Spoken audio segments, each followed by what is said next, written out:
días, soy Don Mateos y os voy a hablar hoy, en esta ocasión, del Partido Socialista durante la Guerra de España. En la innumerable bibliografía existente sobre la Guerra Civil, la trayectoria de los partidos políticos ha tenido un tratamiento desigual e insuficiente. En el caso del PSOE, la contribución monográfica más importante se debe a la pluma de la hispanista Helen Graham. Sin embargo, no fue hasta el año 2005 cuando se publicó la versión en castellano de este libro, aparecido en 1991. Incluso la trayectoria de las principales personalidades socialistas durante la contienda carece de aproximaciones biográficas. Por ejemplo, solo muy recientemente se ha beneficiado la personalidad de Juan Negrín, de cuya muerte se conmemoró en el año 2006 el cincuentenario, de la atención historiográfica de Gabriel Jackson y Ricardo Miralles. Quizá esto se deba a que durante décadas se tendió a magnificar el enfrentamiento entre anarcosindicalistas y comunistas centrado en el dilema entre guerra o revolución.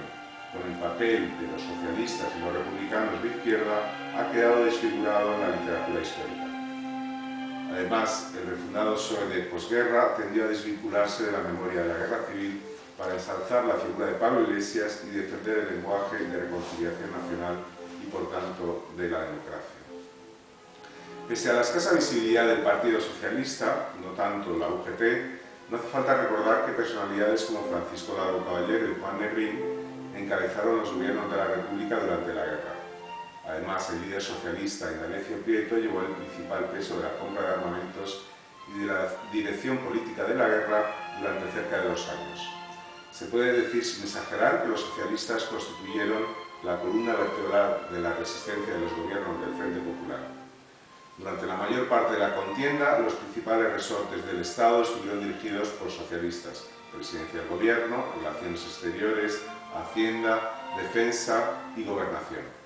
Ahora bien, pese a esta preponderancia del PSOE en los gobiernos frente populistas, se aprecia una escasa visibilidad del partido como tal. Esto fue así porque las principales personalidades desempeñaron tareas de gobierno, incluido Julián Besteiro, que entró en escena al final de la guerra formando parte del Consejo Nacional de Defensa, presidido por el general José Miaja. Por ejemplo, el secretario general, Ramón La Moneda, fue su secretario de Industria, mientras que el presidente del PSOE, Ramón González Peña, desempeñó otro cargo de ministro del Ministerio de Justicia desde abril de 1938.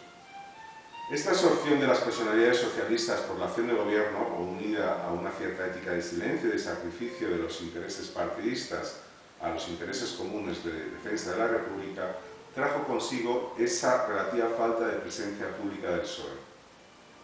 En efecto, la dirección socialista criticó el proselitismo y la propaganda agresiva del PC, lo que condujo a un deterioro de las relaciones con los comunistas, pese a formar parte del mismo gobierno y existir un comité de enlace, que luego también fue de unificación, entre ambos partidos desde abril de 1937.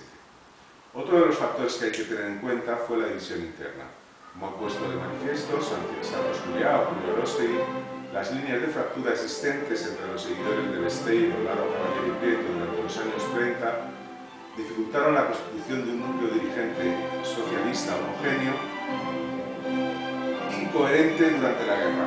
No hay nada más revelador que el hecho de que Francisco Largo Caballero, antiguo presidente del PSOE, formara gobierno en septiembre de 1976 en representación de UGT y sin dar cuenta nada menos que a la comisión ejecutiva del partido, porque en efecto en el gobierno de Largo Caballero había 6 socialistas, pero 3 de ellos representaban al sindicato y a la corriente sindical de izquierda socialista, la corriente política de izquierda socialista.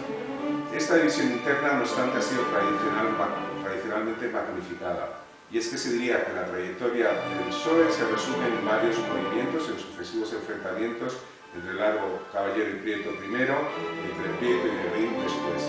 Sin embargo, estas luchas internas no descansaron en diferencias decisivas, pues el revolucionario líder de la izquierda socialista, el Lenin español, el llamado Lenin español, Largo Caballero, terminó practicando lo mismo que defendía el liberal Prieto.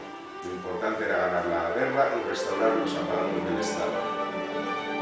Inicialmente ambos líderes socialistas defendieron el estrechamiento de relaciones con el PC sin descartar la unificación, frente a la defensa de una idea de acción con los republicanos de izquierda practicada tradicionalmente por Prieto. En todo caso, Largo Caballero ponía el acento en una mayoría proletaria sindical que se hiciera cargo de la resistencia republicana, mientras que Prieto defendía el protagonismo de los partidos políticos. Sin embargo, las presiones de los soviéticos y el satanismo propagandístico y proselitista del PP terminaron distanciando sucesivamente a ambos líderes de la política de unificación de los partidos marxistas.